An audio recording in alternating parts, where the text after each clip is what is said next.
معزز سامعین، آج کی ہماری نشست جو ہے یہ کربلا کے حوالے سے ہے اور سوال و جواب کی نشست ہے۔ آپ حضرات نے بڑا وقت نکالا ہے، تو یہ حضرت امام علی مقام حضرت حسین رضی اللہ تعالیٰ عنہ کی محبت، ان کے اہل بیت کی عقیدت ہے کہ آپ لوگ تشریف لے آئے ہیں۔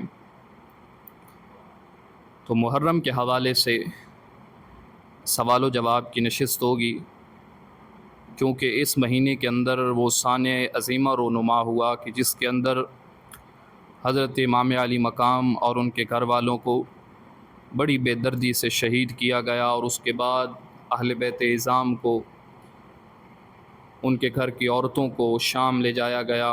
پھر ایک بہت لمبا واقعہ ہے جو آپ تفصیل سن چکے ہیں، اور ہمارا جو درس ہے وہ چل رہا ہے اس بارے میں۔ تو آج کی ہماری جو مجلس ہے یہ سوالات کے بارے میں ہے۔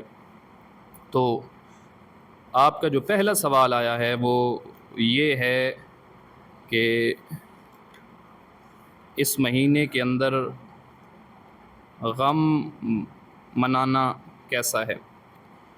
غم منانا اور اس مہینے کو سوگ کا مہینہ بتانا یہ کیسا ہے؟ تو دیکھیں بھائی، آپ مجھے اس بات کا جواب دیں کہ اس مہینے میں واقعہ کس چیز کا رونما ہوا ہے؟ شہادت کا، نہ بولے نا، شہادت کا۔ تو شہادت، اس کے بارے میں دو ہی چیزیں ہیں، یا تو شہادت مصیبت ہے یا نعمت ہے۔ اگر شہادت مصیبت ہے تو مصیبت کون مانگتا ہے؟ مصیبت کے بارے میں سوال کون کرتا ہے کہ یا اللہ مجھے مصیبت عطا کر؟ جبکہ ہم شہادت کے بارے میں دیکھ رہے ہیں کہ اللہ کے رسول صلی اللہ علیہ وسلم خود مانگ رہے ہیں، اے اللہ مجھے شہادت عطا فرما، شہادت کی موت دے۔ صحابہ کرام کو دیکھیں تو مانگ رہے ہیں، حضرت عمر کو دیکھ لیں کہ مانگ رہے ہیں یا اللہ مجھے شہادت دے۔ حتیٰ کہ اللہ کے رسول صلی اللہ علیہ وسلم کی ایک بات بیان کی جاتی ہے کہ اللہ کے نبی صلی اللہ علیہ وسلم نے فرمایا، اے اللہ میں تیرے راستے میں قتل کیا جاؤں، پھر زندہ کیا جاؤں، پھر قتل کیا جاؤں، پھر زندہ کیا جاؤں۔ تو اگر مصیبت ہے تو مصیبت مانگتا کون ہے؟ اور شہداء کے بارے میں یہ بھی ہے کہ جب اللہ رب العزت کے ہاں وہ ان کی روحیں وہ قندیلوں کے ساتھ لٹکیں گی، تو قندیلوں کے ساتھ لٹکنے کے بعد اللہ پوچھے گا، ہاں بھائی میرے شہیدوں اور کیا چاہیے؟ کہیں گے اللہ اور کچھ نہیں چاہتے، پر یہی چاہتے ہیں پھر زمین میں بھیج، ہم پھر شہید ہو کے تیرے پاس آ جائیں۔ تو یہ تو شہداء مانگ رہے ہیں اللہ سے کہ اللہ شہادت ہمیں دے دے۔ تو اگر شہادت مصیبت ہے تو مانگتا کوئی نہیں، اور اگر نعمت ہے تو نعمت کے اوپر غم کون کرتا ہے؟ نعمت کے اوپر واویلا کون کرتا ہے؟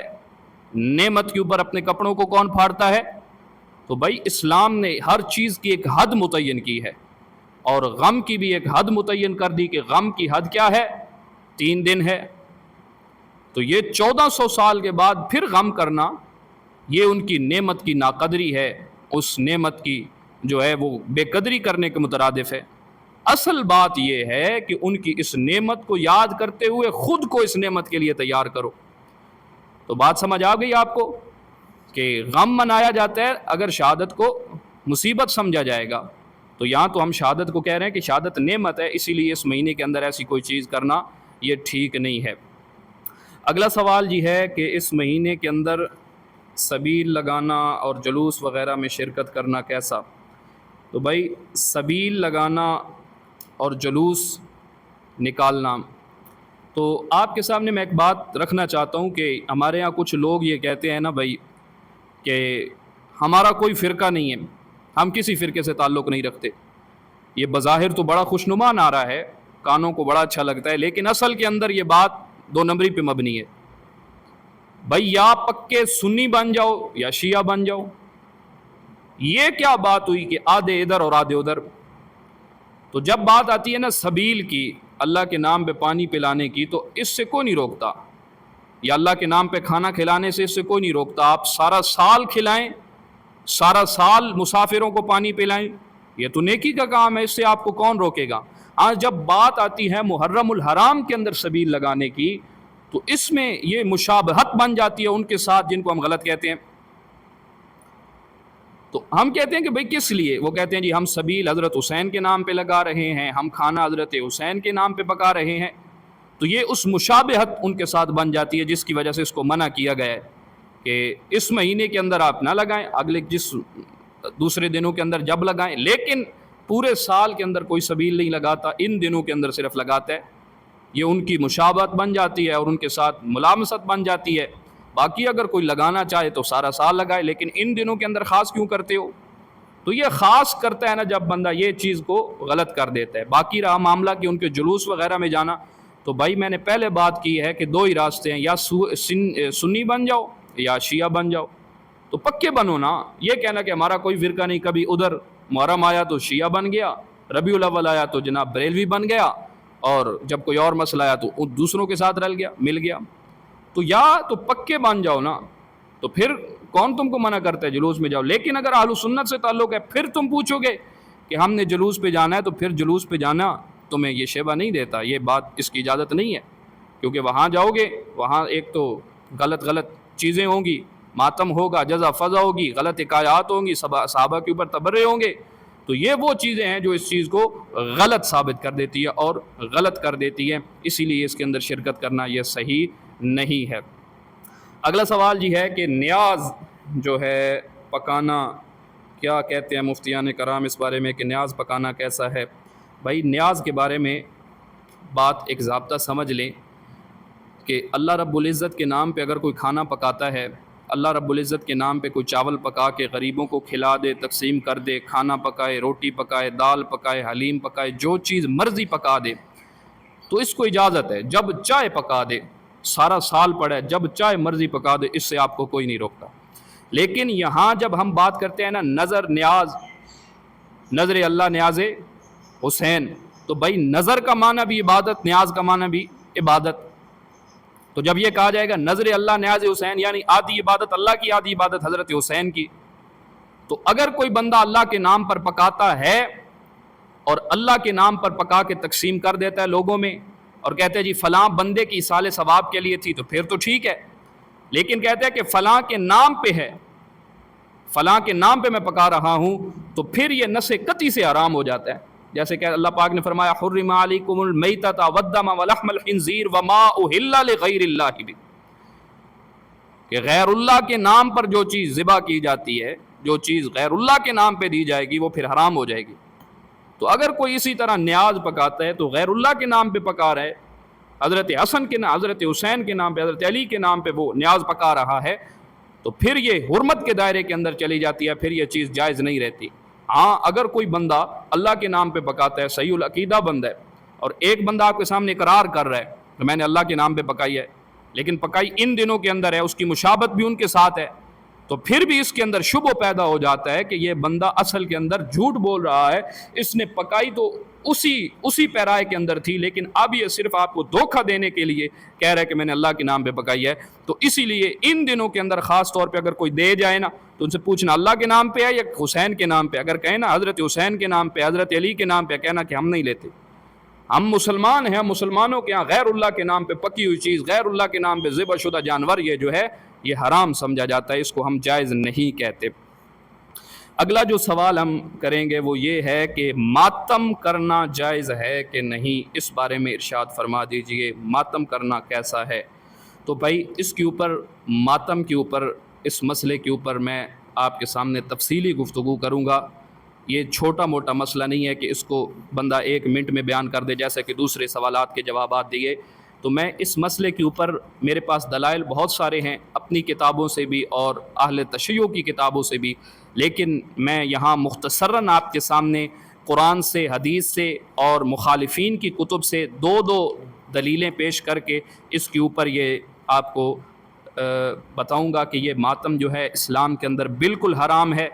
اگر کوئی غم کا موقع بنتا ہے، انسان کو اجازت نہیں کہ وہ اپنے کپڑوں کو پھاڑے، اپنے منہ پہ تماچے مارے، اپنے سر میں مٹی ڈالے، یہ بالکل ناجائز ہے۔ سب سے پہلے قرآن کو دیکھتے ہیں، قرآن کیا کہتا ہے۔ تو اللہ پاک فرماتے ہیں سورہ بقرہ کے اندر آیت نمبر 153 اور 54، یا ایھا الذین آمنوا استعینوا بالصبر والصلاۃ ان اللہ مع الصابرین، اے مسلمانوں، اے ایمان والو، صبر اور نماز سے استعانت پکڑو، بے شک اللہ صبر کرنے والوں کے ساتھ ہے۔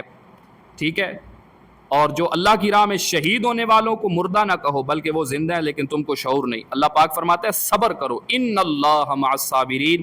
تو اللہ پاک ہمیں بتا رہے ہیں کہ جب کوئی موقع بنے جس کے اوپر انسان کو کوئی دکھ پہنچے، کوئی غم پہنچے، تو وہ موقع ہے کہ اس کے اوپر انسان صبر سے کام لے اور صبر کا دامن وہ اپنے ہاتھ سے نہ چھوڑے۔ پھر آگے فرماتے ہیں وبشر الصابرین، پھر جو صبر کرتے ہیں ان کو بشارت دے دو، ان کو خوشخبری ہے ان کے لیے، الذین اذا اصابتہم مصیبہ، جو مصیبت میں ثابت قدم رہتے ہیں، ثبت کرتے ہیں اور کہتے ہیں انا للہ، قالوا انا للہ و انا الیہ راجعون، اور جب کوئی معاملہ پیش کرتا ہے تو وہ ان کے زبان سے ایک ہی جملہ نکلتا ہے، انا للہ و انا الیہ راجعون۔ اللہ پاک فرماتے ہیں اولئک علیہم صلوات من ربہم ورحمہ وَأُولَٰئِکَ هُمُ الْمُهْتَدُونَ، یہ جو صابرین لوگ ہیں انہی پر اللہ کی رحمتیں ہیں، انہی پر اللہ کی برکتیں ہیں، اور یہی لوگ جو ہیں وہ ہدایت یافتہ ہیں۔ اگلی آیت کے اندر اللہ فرماتے ہیں وَاللَّهُ يُحِبُّ الصَّابِرِينَ، اللہ جو ہیں وہ صبر کرنے والوں کو پسند فرماتے ہیں۔ یہ قرآن سے میں نے 3 آیات آپ کے سامنے پیش کی کہ جس کے اندر صبر کی ترغیب تھی اور صبر کے بارے میں بتایا گیا تھا کہ صبر کے دامن کو ہاتھ سے نہ جانے دو، صبر کا دامن نہ چھوڑو بلکہ مصیبت کے وقت صبر کرو۔ آگے احادیث مبارکہ میں حضرت ابو سعید خدری رضی اللہ تعالیٰ عنہ کی روایت میں ہے، ابو داؤد شریف کی روایت ہے، اللہ کے رسول صلی اللہ علیہ وسلم لعن رسول اللہ صلی اللہ علیہ وسلم الناحقہ، کہ اللہ کے رسول صلی اللہ علیہ وسلم نے نوحہ کرنے والی اور سننے والی کو لعنت فرمائی ہے۔ یہ ابو داؤد کی روایت ہے کہ جو نوحہ کرتی ہے عورت یا جو نوحہ سنتی ہے اس پر لعنت کی گئی ہے اللہ کے رسول صلی اللہ علیہ وسلم کی طرف سے۔ حدیث کا نمبر 3128 ابو داؤد کی روایت ہے۔ اگلی روایت بخاری شریف کی ہے، حضرت عبداللہ بن مسعود روایت کرتے ہیں، فرمایا لیس منا من ضرب الحدود وشق الجیوب، فرمایا کہ وہ ہم میں سے نہیں جو چہرے پر تھپڑ مارے، گریبان پھاڑے اور کفر کے جاہلانہ طریقے پر آہ و فغاں اور واویلا کرے، فرمایا وہ ہم میں سے نہیں ہے۔ یہ حضرت عبداللہ بن مسعود کی روایت اور بخاری شریف کی روایت ہے۔ اگلی میں روایت آپ کے سامنے حضرت ابو بردہ کی پیش کروں گا۔ آپ فرماتے ہیں، مشکات شریف کی روایت، باب دفن المیت، رقم الحدیث جو ہے حدیث کا نمبر ہے 1726۔ اللہ کے رسول صلی اللہ علیہ وسلم فرماتے ہیں جو اپنے بال غم میں منڈوائے، نوحہ کرے اور کپڑوں کو پھاڑے، میں اس سے بیزار ہوں۔ قال انا بریء ممن حلق وسلق وحرق، جو غم کی حالت کے اندر سر منڈوا رہا ہے، اپنے کپڑوں کو پھاڑ رہا ہے، میں اس سے بیزار ہوں۔ یہ 3 حدیثیں میں نے آپ کے سامنے رکھی، اس سے بھی ماتم کی حرمت ثابت ہوتی ہے، 3 آیات سے بھی ثابت ہوتی ہے۔ اب ہم شیعہ کی کتب سے حوالے آپ کے سامنے پیش کریں گے کہ ماتم جو ہے وہ بالکل حرام کیا گیا ہے۔ اس سے پہلے میں ایک واقعہ آپ کو سناتا ہوں۔ حضرت عباس رضی اللہ تعالیٰ عنہ کا جب انتقال ہوا تو ایک بدو عرابی آیا، تو آ کر حضرت عبداللہ بن عباس کی خدمت میں حاضر ہوا۔ تو حضرت عبداللہ بن عباس حضرت عباس کے بیٹے تھے، تو عبداللہ بن عباس کی خدمت میں حاضر ہو کر کہنے لگا، اس نے اشعار پڑھے، کہا اصبر نکن بک صابرین فانما صبر الرعیت عند صبر الرأس خیر من العباس اجرک بعدہ واللہ خیر منک للعباس رضی اللہ عنہ۔ فرمایا اے ابن عباس آپ صبر کیجئے، آپ ہمارے بڑے ہیں، جب آپ صبر کریں گے تو آپ کو دیکھ کر ہم بھی صبر کریں گے۔ تو حضرت ابن عباس بعد میں فرماتے تھے کہ مجھ سے میرے والد کی وفات پر کسی نے اس سے بہتر الفاظ میں تعزیت نہیں کی۔ تو وہ صبر کی تعلیم دے رہے ہیں، ماتم نہیں کر رہے۔ شیعہ کی روایات جو ہیں ان کی کتابوں میں ماتم کے بارے میں اتنی روایات ہماری کتابوں میں نہیں آئی کہ ماتم حرام ہے، جتنی روایات شیعہ کی کتب کے اندر آتی ہیں۔ یہ پہلا جو ہے ترجمہ مقبول آمد شیعہ صفحہ نمبر 878 کے اوپر، ولا یعصینک فی معروف، اس آیت کے تحت ام الحکم بنت حارث بن ہشام جو کہ اکرمہ بن ابی جہل کے نکاح میں تھی، یہ عرض کرتی ہے کہ وہ نیکی جس کے بارے میں خدا تعالیٰ نے حکم دیا کہ ہم اس میں آپ صلی اللہ علیہ وسلم کی نافرمانی نہ کریں، وہ کیا ہے؟ تو آپ صلی اللہ علیہ وسلم نے فرمایا وہ یہ ہے کہ تم اپنے رخساروں پر تماچے نہ مارو اور اپنے منہ نہ نوچو، اپنے بال نہ گھسیٹو، اپنے گریباں کو چاک نہ کرو، اپنے کپڑے کالے نہ رنگو اور ہائے وائے کر کے نہ رو۔ یہ شیعہ کتب میں سے پہلا حوالہ ہے کہ حضرت ام الحکم بنت حارث بن ہشام کہہ رہی ہیں کہ اللہ کے رسول نے ہمیں منع فرمایا کہ ہم ماتم نہ کریں، اپنے کپڑوں کو نہ پھاڑیں، اپنے منہ پہ تماچے نہ ماریں، اپنے بال نہ نوچیں۔ تو یہ پہلا حوالہ۔ اگلا حوالہ جلاء العیون، یہ جو ترجمہ اس کو اردو کے اندر چھپا، فضائل فصل 4 باب فضائل اہل بیت کے اندر ایک روایت موجود ہے۔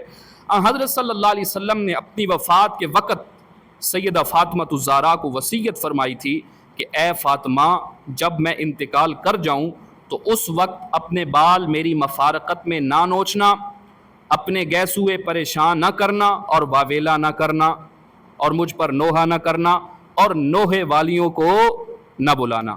یہ 2 حوالے ہو گئے۔ اللہ کے رسول حضرت فاطمہ کو منع فرما رہے ہیں کہ ایسا کام بالکل نہ کرنا۔ نیز اسی طرح آگے چلتے ہوئے وصیت فروع کافی پر بھی موجود ہے۔ اگلا جو آپ کے سامنے میں حیات القلوب کا ایک حوالہ رکھنے والا ہوں۔ حیات القلوب کتاب فارسی کے اندر چھپی ہے، جلد 2 صفحہ نمبر 293، تہران کا طبع ہے، تہران سے شائع ہوئی ہے۔ اس کے اندر ایک روایت موجود ہے، حضور اکرم صلی اللہ علیہ وسلم نے معراج کا واقعہ بیان کرتے ہوئے اپنے اہل بیت سے فرمایا کہ میں نے ایک عورت کو دیکھا جو سر کے بل لٹکی ہوئی تھی، یعنی سر نیچے تھا اور ٹانگیں اس کے اوپر تھی، اور اس کا مغز ابلتا تھا، اور ایک عورت کتے کی شکل میں دیکھی کہ فرشتے اس کی جائے پاخانہ میں آگ داخل کر رہے تھے اور وہ آگ اس کے منہ سے نکل رہی تھی، اور فرشتے اس کے سر اور بدن کو آگ کے گرزوں سے مار رہے تھے۔ اب اتنا سخت عذاب ہو رہا ہے اس عورت کو کہ وہ سر کے بل لٹکی ہوئی ہے، فرشتے مار رہے ہیں، کبھی آگ اوپر نیچے سے داخل کرتے ہیں آگے۔ تو حضرت فاطمہ رضی اللہ عنہ نے عرض کی، اے میری آنکھوں کے حبیب ابا جان، یعنی اللہ کے رسول سے کہنے ابا جی مجھے بتلائیں جو عورت کتے کی شکل میں تھی اور فرشتے اس کی دبر میں آگ داخل کرتے تھے وہ کون تھی؟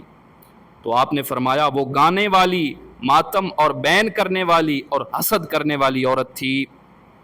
یہ حیات القلوب فارسی کا حوالہ ہے کہ اللہ کے رسول فرما رہے ہیں کہ ماتم کرنے والی عورت کو اتنا سخت عذاب ہو رہا ہے قیامت کے دن۔ اگلی بات، اسی حیات القلوب کے اندر اللہ کے رسول صلی اللہ علیہ وسلم کا ارشاد موجود ہے۔ حضرت رسول اللہ صلی اللہ علیہ وسلم نے فرمایا 4 بری خصلتیں میری امت میں رہیں گی، یعنی 4 بری خصلتیں جو ہیں وہ میری امت کے اندر رہیں گی۔ ان میں پہلی، اپنے باپ دادا اور خاندان پر جو ہے وہ فخر کرنا، دوسرے کے نسب میں عیب لگانا، اور بارش کو ستاروں کے ذریعے اعتقاد کرنا۔ یہ 3 چیزیں بری ہو گئی۔ اگلی بات جو تھی فرمایا چوتھی یہ ہے کہ نوحہ کرنا۔ یقیناً اگر نوحہ اور بین کرنے والی عورت توبہ نہ کرے اور مر جائے تو قیامت کے روز یوں اٹھے گی کہ پگھلے ہوئے تانبے کی شلوار اور تال کول کی قمیض پہنے گی۔ حیات القلوب کے اندر موجود، اور یہی روایت جو ہے اہل سنت کی کتاب مشکات جلد 1 صفحہ 150 پر بروایت ابو مالک اشعری رضی اللہ تعالیٰ عنہ موجود ہے۔ اس کے آگے حضرت ایک اور حوالہ آپ کے سامنے جلاء العیون کا پیش کر دوں۔ یہ اردو کا جو ترجمہ ہے جلاء العیون کا، اس کا جلد 2 صفحہ 140 ہے، لکھنؤ انڈیا سے چھپی ہے۔ حضرت جبرائیل علیہ الصلوۃ والسلام نے جب خبر شہادت امام حسین رسول پاک صلی اللہ علیہ وسلم کے پاس لائے، حضرت صلی اللہ علیہ وسلم نے دست مبارک جناب امیر کو پکڑ کر خلوت میں لے گئے، یعنی حضرت علی کو پکڑ کے اکیلے لے گئے، اور ایک ساتھ تک آپس میں مشورہ کیا، اور دونوں صاحب جو تھے یعنی حضرت علی بھی اور نبی کریم صلی اللہ علیہ وسلم پر رکت و گریہ غالب ہوا اور بہت روئے۔ پھر قبل اس کے کہ ایک دوسرے سے رخصت ہوں، جبرائیل علیہ السلام نازل ہوئے، کہا پروردگار آپ کو بہت سلام فرماتا ہے، میں تم کو قسم دیتا ہوں اس مصیبت پر صبر کرو۔ یہ سن کر جناب رسول خدا اور جناب امیر نے بحکم خدا صبر کیا۔ تو حضرت جبرائیل آ رہے ہیں، صبر کی ترغیب دے رہے ہیں، یہ کتاب ان کی ہے۔ اگلی روایت جو ہے شیعہ تفسیر عمدۃ البیان جلد 3 صفحہ 24 کے اوپر حضرت رسول اللہ صلی اللہ علیہ وسلم نے فرمایا کہ اللہ تعالیٰ کو 3 آوازیں نہایت ناپسند ہیں: گدھے کی آواز، کتے کی آواز اور نوحہ گر عورت کی آواز جو ہے اللہ کے رسول صلی اللہ علیہ وسلم نے فرمایا کہ اللہ کو ناپسند ہے۔ اگلی روایت من لا یحذر الفقیہ کے اندر ابو الائمہ رضی اللہ عنہ سے روایت کہ حضرت صلی اللہ علیہ وسلم نے ماتم، نوحہ، سیاپا کرنے سے اور ایسی بری مجلسوں سے شریک ہونے سے منع فرمایا ہے۔ اب اتنے زیادہ حوالے ہو گئے۔ اگلا حوالہ میں جلاء العیون کا صفحہ نمبر 38 پیش کر کے آپ کے سامنے یہ اس بات کی حقیقت کو واضح کیا کہ شیعہ کتب میں کس حد تک ماتم سے روکا گیا۔ حضرت صلی اللہ علیہ وسلم بیمار تھے، وہی بیماری جس میں وصال ہوا اور وابستگان رونے لگے، تو حضور صلی اللہ علیہ وسلم نے فرمایا صبر کرو، اللہ تعالیٰ تمہیں معاف کرے، رو کر مجھے تکلیف نہ دو۔ تو رونے سے منع فرمایا جا رہا ہے، صبر کرنے کا کہا جا رہا ہے۔ یہ میں نے شیعہ کی کتب سے آپ کے سامنے ماتم کی حرمت کے اوپر دلائل پیش کی ہے۔ اگلی بات، حضرت علی المرتضیٰ رضی اللہ تعالیٰ عنہ کے ارشادات اس موقع کے اوپر کیا ہیں؟ کیا حضرت علی نے بھی کچھ اس بارے میں بتایا ہے؟ تو اب میں نہج البلاغہ کے چند حوالے آپ کے سامنے ذکر کروں گا۔ سب سے پہلا حضرت علی کے ارشادات میں سے نہج البلاغہ، یہ صفحہ نمبر 826 کے اوپر یہ بات موجود ہے۔ اے اللہ کے رسول، اگر آپ نے، یہاں حضرت علی فرما رہے ہیں کہ جب نبی کریم صلی اللہ علیہ وسلم آپ دنیا سے جانے لگے تو اس موقع کے اوپر اتنی غم کی حالت تھی کہ آپ نبی علیہ السلام دنیا سے چلے گئے، تو اس موقع کے اوپر حضرت علی نے کہا تھا اے اللہ کے رسول، اگر آپ نے صبر کا حکم نہ دیا ہوتا اور نالہ و فریاد سے نہ روکا ہوتا تو ہم آپ کے غم میں آنسوؤں کا ذخیرہ جو تھا وہ بالکل ختم کر دیتے۔ آپ کے غم کے اندر آنسوؤں کا ذخیرہ جو تھا وہ ختم کر دیتے، اتنا روتے، یعنی آپ نے ہمیں منع فرمائی۔ یہ نہج البلاغہ کی پہلی عبارت، اگر کسی نے اردو ترجمے کے اندر دیکھنی ہو تو 232 صفحہ کے اوپر موجود ہے، مفتی جعفر حسین صاحب کا جو ترجمہ ہے۔ اگلا حوالہ نہج البلاغہ کا، حضرت علی رضی اللہ تعالیٰ عنہ جب صفین سے پلٹے کوفہ پہنچے تو دیکھا کہ ایک جو قبیلہ شبام کی آبادی سے ہو کر گزرے تو وہاں کچھ لوگ جو تھے صفین کے کشتوں پر رونے کی آوازیں آئیں، یعنی صفین کے جو شہداء تھے ان پہ لوگ رو رہے تھے، تو وہاں حضرت علی نے فرمایا کہ فقال لہو اتغلبکم نساؤکم علی ما اسمع، تو آپ نے اس سے فرمایا کیا تمہارا ان عورتوں پر بس نہیں چلتا جو میں نے رونے کی آوازیں سن رہا ہوں، اس رونے چلانے سے تم انہیں منع کیوں نہیں کرتے؟ فرمایا کیا تم عورتوں اپنی سے مغلوب ہو گئے ہو کہ تم ان کو منع نہیں کر رہے، وہ تو رو رہی ہیں، حالانکہ یہاں پہ صبر کا مقام ہے۔ تو یہ نہج البلاغہ کا حوالہ۔ اگلی بات، نہج البلاغہ صفحہ نمبر 948 کے اوپر سیدنا علی رضی اللہ تعالیٰ عنہ نے فرمایا من ضرب یدہ علی فخذہ عند مصیبت حبط عملہ، کیا فرمایا؟ حبط عملہ۔ سیدنا حضرت علی فرماتے ہیں جو شخص مصیبت کے وقت ران پر ہاتھ مارے اس کا عمل اکارت ہو جاتا ہے، اس کا عمل کیا ہو جاتا ہے؟ ضائع ہو جاتا ہے۔ یعنی جو مصیبت کے وقت اپنے آپ کو پیٹے تو اللہ پاک اس کے اعمال کو ضائع فرما دیتے ہیں۔ اگلا حوالہ جو ہے سیدنا حضرت علی نے اپنی صاحبزادی سیدہ ام کلثوم زوجہ حضرت عمر بن خطاب سے فرمایا تھا، جلاء العیون فارسی باب سوم فصل سوم صفحہ نمبر 335 کے اوپر، اے دختر گرامی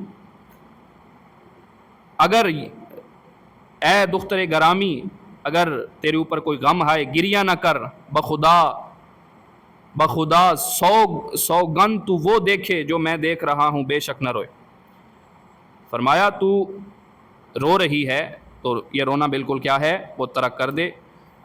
تو اسی طرح اگلا جلاء العیون کا حوالہ جو ہے، جب آپ کی اولاد نے قاتلانہ حملے کی خبر سنی تو وہ رونے لگے، جلاء العیون فارسی صفحہ 201 کے اوپر یہ بات موجود ہے کہ اس پر حضرت علی نے قسم دلائی کہ خاموش رہو۔ نیز حضرت حسین کو روتے دیکھ کر آپ نے فرمایا اے میرے بیٹے مت رو، اس لیے کہ آج کے بعد تیرے باپ پر کوئی رنج و غم اور بے قراری نہ ہوگی، پس تم خوش ہو جاؤ اور رونے سے باز آ جاؤ، کیونکہ تمہارے رونے نے آسمان پر فرشتوں کو بے قرار کر دیا۔ تو رونے سے منع کیا جا رہا ہے۔ اسی طرح حضرت علی کے بے شمار جو ارشادات گرامی ہیں ان کے اوپر اس بات پہ موجود ہیں۔ اگلا جو میں امام حسن کا آپ کے سامنے قول پیش کرنے لگا ہوں، یہ بھی جلاء العیون فارسی شیعہ کتب کا حوالہ ہے۔ حضرت امام حسن کی صاحبزادی کا جب انتقال ہوا تو لوگوں نے تعزیتی خطوط لکھے، تعزیت کے لیے لوگ لکھتے ہیں نا، خط لکھے، تو آپ نے جواباً یہ تحریر فرمایا اس مصیبت کا ثواب میں خدا سے چاہتا ہوں، میں نے قضائے الہی تسلیم کر لی اور میں اس کی مصیبت پر صابر ہوں۔ یقیناً مجھے زمانے کے مصائب نے ستایا اور گردش دورانے اور دوستوں کی جدائی نے مجھے پریشان کیا جن سے محبت رکھتا تھا، یعنی میں صابر ہوں، صبر کرتا ہوں، جزا اور فضا نہیں کرتا۔ تو اسی طرح حضرت حسین کی جو وصیتیں تھیں اس موقع کے اوپر وہ آپ کے سامنے پیش کرتا ہوں۔ وہ وصیتیں یہی بتا رہی ہیں کہ جناب جو غم ہے اس کے اوپر یہ ماتم کرنا بالکل حرام ہے، یہ جائز نہیں ہے۔ جلاء العیون کے اندر حوالہ ہے، سید عبد الحسین شیعہ مترجم جلاء العیون نے لکھا ہے اس بات کو، لکھتا ہے کہ جب امام حسین نے ارادہ کیا کہ مدینہ سے باہر چلے جائیں تو اورات مخدرات بنی ہاشم جمع ہوئیں اور صدائے گریہ و نوحہ زاری بلند ہوئی، یعنی حضرت حسین نکل رہے ہیں مکہ سے تو لوگ عورتیں رونے لگی، تو امام حسین نے جب ان کو نالہ و بے قراری ملاحظہ فرمائی تو کہا میں تم کو خدا کی قسم دیتا ہوں کہ صبر کرو اور رونے پیٹنے سے ہاتھ اٹھا لو، یعنی ماتم وغیرہ نہ کرو۔ اسی طرح سیدنا حضرت حسین نے کربلا میں اپنی ہمشیرہ سیدہ زینب کو وصیت کرتے ہوئے فرمایا تھا، منتہی الاعمال کتاب کا نام اس کے اندر موجود ہے، اے بہن میں تجھے قسم دیتا ہوں اور ضرور میری قسم پر عمل کرنا، جب میں شہید ہو جاؤں تو میری موت پر گریباں چاک نہ کرنا اور اپنے چہروں کو ناخنوں سے نہ نوچنا، میری شہادت پر فریاد نہ کرنا۔ اسی طرح یہی بات احسن المقال کے اندر، یہی بات پھر جلاء العیون فارسی کے اندر ملا باقر مجلسی نے لکھی کہ تم کو میں قسم دیتا ہوں کہ جب میں شہید ہو کر بعالم بقا رحلت کروں، گریباں چاک نہ کرنا اور منہ نہ نوچنا، واویلا نہ کرنا۔ یہ حضرت حسین کی وصیتیں جو بے شمار حوالوں کے ساتھ شیعہ کی کتب میں ملتی ہیں، موجود ہیں، میں نے چند ایک آپ کے سامنے بیان کی۔ اس کے بعد حضرت امام زین العابدین کے فرمودات آپ کے سامنے بیان کروں گا۔ حضرت زین العابدین نے اپنی پھوپھی سیدہ زینب سے عرض کیا، منتہی الاعمال کے اندر صفحہ جلد 1 صفحہ 537 کے اوپر، اے پھوپھی آپ جانتی ہیں کہ مصیبت کے بعد رونا پیٹنا کوئی فائدہ نہیں دیتا، اور رونے چلانے سے جو دنیا سے رخصت ہو گیا وہ واپس نہیں آتا۔ فرمایا نہ رو۔ آگے اسی کتاب کے اندر اے ابن زیاد نے جب امام زین العابدین کو قتل کی دھمکی دی تو کہنے لگے تو مجھے قتل سے ڈراتا ہے، شاید تجھے معلوم نہیں کہ قتل ہو جانا ہماری عادت ہے اور شہید ہو جانا ہماری بزرگی اور کرامت ہے۔ جان دے دی دی ہوئی اسی کی تھی، جان دے دی ہوئی اسی کی تھی، حق تو یہ ہے کہ حق ادا ہو نہ سکا۔ اسی طرح حضرت امام باقر کی ایک میں توضیح آپ کے سامنے اس مسئلے کے اوپر پیش کرتا ہوں تاکہ مسئلہ جو ہے بالکل واضح اور کلیئر ہو کے آپ کے سامنے آ جائے۔ سمجھ آ رہی ہے نا آپ کو؟ یار کچھ تو بولو، سمجھ آ رہی ہے نا؟ جی بالکل۔ آگے چلتے ہیں۔ فروع کافی کا حوالہ، عن ابی جعفر قلت مل جزا، حضرت ابو جعفر فرماتے ہیں کہ میں نے پوچھا امام باقر سے کہ جزا کیا ہے؟ امام محمد باقر نے فرمایا جزا رونا پیٹنا، منہ پر تماچے مارنا، سینہ کوٹنا، سر کے بال نوچنا، نوحہ کرانا، یہ صورت ترک صبر کی ہے اور صحیح طریقے کو چھوڑنا ہے۔ جس نے صبر کیا اور انا للہ کہا، اللہ کی حمد کی، تو وہ اللہ کی مشیت پر راضی رہا اور اپنا اجر اللہ پر رکھا، اور جس نے ایسا نہ کیا تو اللہ کا حکم بغیر جاری ہوئے رہ نہیں سکتا، اس کا اجر خبط اور ضائع ہو گیا۔ تو حضرت امام باقر کہہ رہے ہیں، ان کا فتویٰ آ گیا ہے کہ یہ بالکل غلط ہے، جو ایسا کرے گا اس کے اعمال جو ہیں وہ ضائع ہو جائیں گے۔ اسی طرح فروع کافی کے اندر امام جعفر صادق کا ارشاد موجود ہے، صبر اور مصیبت دونوں مومن کی طرف آتے ہیں، دونوں کیا ہیں؟ مومن کی طرف آتے ہیں، اور پس اس کو مصیبت آتی ہے تو بہت صبر کرتا ہے، اور جزا اور مصیبت کافروں کی طرف آتی ہے، پس جب اس کے پاس مصیبت آتی ہے تو وہ بہت جزا کرنے والا ہوتا ہے۔ اس سے معلوم ہوا کہ صبر کرنا مسلمانوں کا شیوا ہے اور مصیبت کے وقت جزا فضا کرنا یہ کفار کا کام ہے۔ نیز امام جعفر صادق کا ایک قول میں آپ کے سامنے اسی کتاب کے حوالے سے پیش کرتا ہوں۔ میں حوالے آج بہت لکھ لایا تھا اس بارے میں، مجھے پتا تھا یہ سوال ہوگا، میں نے آپ کے سامنے یہ حوالے لکھ لایا تھا۔ اگلا حوالہ امام جعفر فرماتے ہیں میت پر چیخنا اور کپڑے پھاڑنا جائز نہیں، اور میت پر چیخنا جائز نہیں اور نامناسب ہے، لیکن لوگ اس مسئلے سے واقف نہیں، حالانکہ صبر سب سے بہتر ہے۔ اتنی نہ بڑھا پاکیے داما کی حکایت، دامن کو ذرا دیکھ ذرا بندے کو با دیکھ۔ میں نے آپ کے سامنے اس موضوع کے اوپر یہ جو حوالہ جات تھے شیعہ کتب کے اپنی کتابوں سے پھر قرآن سے پیش کر دیے کہ ماتم بالکل حرام ہے، یہ جائز نہیں ہے۔ غم ہوتا ہے، آنکھوں سے آنسو چھلک پڑتے ہیں، وہ اور بات ہے، لیکن اجتماعی طور پر جمع ہونا، ماتم کرنا، کپڑے پھاڑنا، منہ کو پیٹنا، یہ بالکل اسلام کے اندر اس کی کوئی گنجائش نہیں، اور یہ بالکل کیا ہے؟ یہ حرام سمجھا گیا ہے، اس کی کوئی جو ہے وہ صورت باقی نہیں رہتی۔ اگلا جو سوال ہے، محرم الحرام کے اندر شادی کرنا یہ کیسا ہے؟ تو بھائی شادی نکاح یہ انبیاء کی سنت ہے، اللہ کا حکم ہے، تو یہ پورا سال اللہ نے اس کو جائز رکھا ہے. کوئی محرم میں کرے تب بھی جائز ہے، سفر میں کرے، 12 مہینے اس کی اجازت ہے. کوئی ایک دلیل اس کے اوپر لے کے آئیں کہ محرم کے اندر شادی اور نکاح کرنا جائز نہیں. اچھا، اب لوگ کہیں گے کہ یہ جو حضرت امام حسین کی شہادت ہے اس دکھ کی وجہ سے شادی کرنا جائز نہیں. تو پھر جناب شہادت حضرت علی کی بھی ہوئی ہے، رمضان کے مہینے کے اندر ہوئی ہے، اس مہینے میں بھی ناجائز قرار دو. حضرت حسن بھی وفات پا گئے، حضرت فاطمہ بھی وفات پائی ہے. تو سب اتنے بڑے جلیل القدر، پھر تو کوئی مہینہ بچتا ہی نہیں جس کے اندر کسی بڑے کی شہادت ہو نہ ہو، جس کی موت نہ ہو، وفات نہ ہو. تو پھر تم شادی کب کرو گے؟ کوئی مقام ایسا ڈھونڈ کے دکھاؤ. تو اللہ کی طرف سے اجازت ہے بالکل، جس مہینے میں مرضی چاہو نکاح کرو، جس مہینے مرضی چاہو شادی کرو. اللہ کی طرف سے یہ بالکل اجازت دی گئی ہے. اس محرم کے اندر شادی کرنے میں کسی قسم کا کوئی مذائقہ نہیں ہے. اگلا سوال جو ہے یہ آپ کے سامنے، محرم الحرام کے اندر اپنی بیوی سے صحبت کرنا کیسا؟ بیوی کے پاس جانا محرم کے اندر جائز ہے کہ نہیں ہے؟ آپ لوگ مسکرا رہے ہیں لیکن یہ بہت اہم مسئلہ ہے. اس مسئلے کے اوپر اکثر لوگوں کا خیال ہے کہ محرم کے اندر یہ جو پہلے 10 دن ہوتے ہیں بیوی کے پاس جانا اور حقوق زوجیت ادا کرنا یہ ناجائز ہے. حالانکہ ایسی کوئی بات نہیں ہے، اس کے اندر بالکل یہ جائز ہے، بالکل حلال ہے. اللہ رب العزت نے اجازت دے دی ہے کہ جب مرضی چاہو تم اپنی بیوی کے پاس جا سکتے ہو. لیکن 3 حالتیں اس کے اندر بیوی کے پاس جانا، حقوق زوجیت ادا کرنا یہ جائز نہیں ہے. پہلی حالت احرام کی حالت کے اندر، جب انسان احرام کی حالت میں ہو کہ حج کے موقع کے اوپر یا عمرے کے موقع کے اوپر. دوسرا موقع جب بیوی حیض کے اندر ہو. تیسرا موقع یا وہ نفاس کے اندر ہو. تو یہ 3 موقع ہیں، اس کے اندر جانا جو ہے حرمت والا ہے، حرام ہے. اس کے علاوہ چاہے محرم ہو، سفر ہو، ربیع الاول ہو، جو مہینہ بھی ہو جائز ہے. اگر کوئی ناجائز اور حرام کہتا ہے تو وہ بالکل غلط بات کرتا ہے. اللہ رب العزت کی حلال کردہ چیز کو وہ حرام کرنے کے مترادف ہے، اس لیے اس کی بات بالکل غلط ہے. اللہ پاک تو نبی کو اجازت نہیں دیتے کہ حلال شدہ چیز کو حرام کر دے. فرمایا لما تحرم ما احل اللہ لکم، فرمایا اے میرے پیغمبر کیوں آپ حرام کرتے ہیں شہد کو اپنے اوپر. تو یہ اسی طرح ہے کہ کسی حلال اور جائز چیز کو حرام کیا جائے تو یہ بالکل غلط بات ہے. حقوق زوجیت وہ ادا کر سکتا ہے، محرم ہو یا اس کے علاوہ جو بھی مہینے ہو. سال کے 12 مہینوں میں اجازت ہے، سوائے وہ 3 صورتیں جو میں نے آپ کے سامنے بیان کر دی، اس کے اندر نہیں جا سکتا. باقی وہ جب چاہے جا سکتا ہے. تو اگلا سوال ہے کہ شہدائے کربلا کے نام کیا کیا تھے یا ان کے اندر کون کون حضرات شامل تھے؟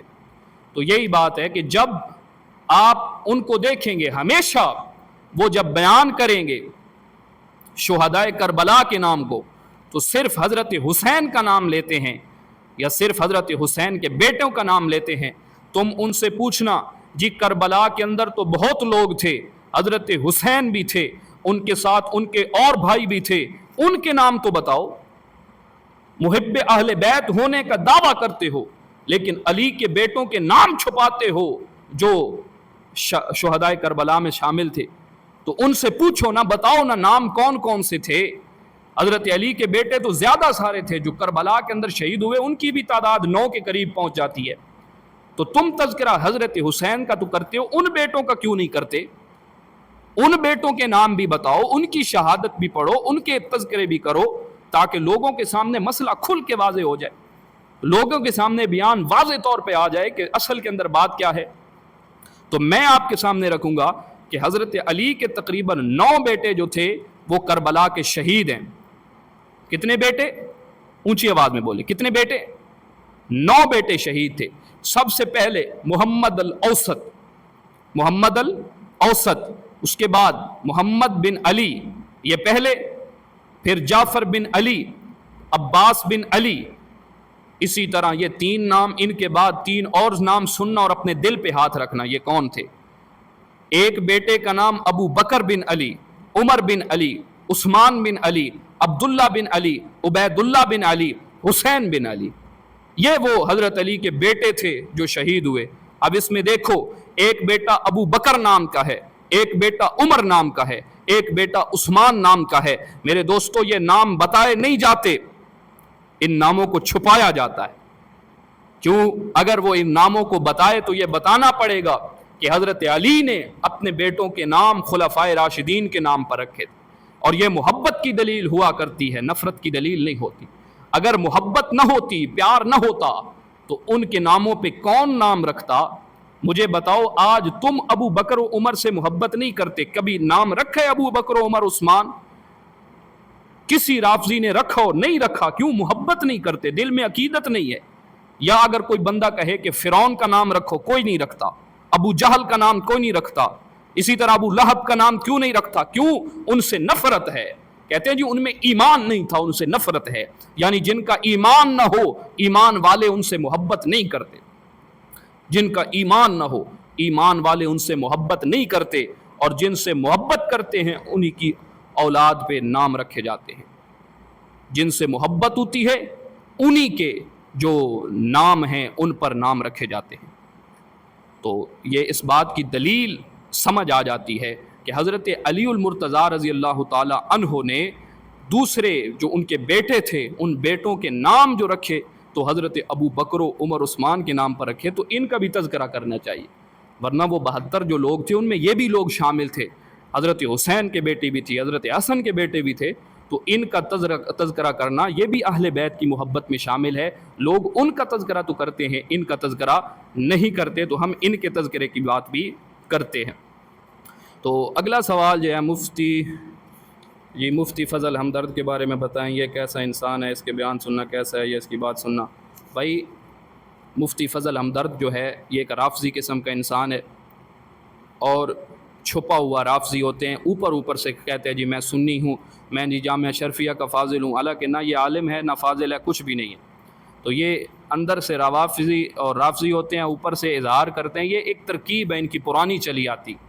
یہ کچھ لوگوں کو تیار کرتے ہیں، اور ان کو تیار کرنے کے بعد یہ اہل سنت میں داخل کرتے ہیں، پھر ان سے اپنے مطلب کی باتیں کہلوا کے کہتے ہیں لوگوں دیکھو سنی عالم ہو کہ ہماری بات کی تصدیق کر رہا ہے، لوگوں دیکھو سنی ہو کہ ہماری بات کی تصدیق کر رہا ہے۔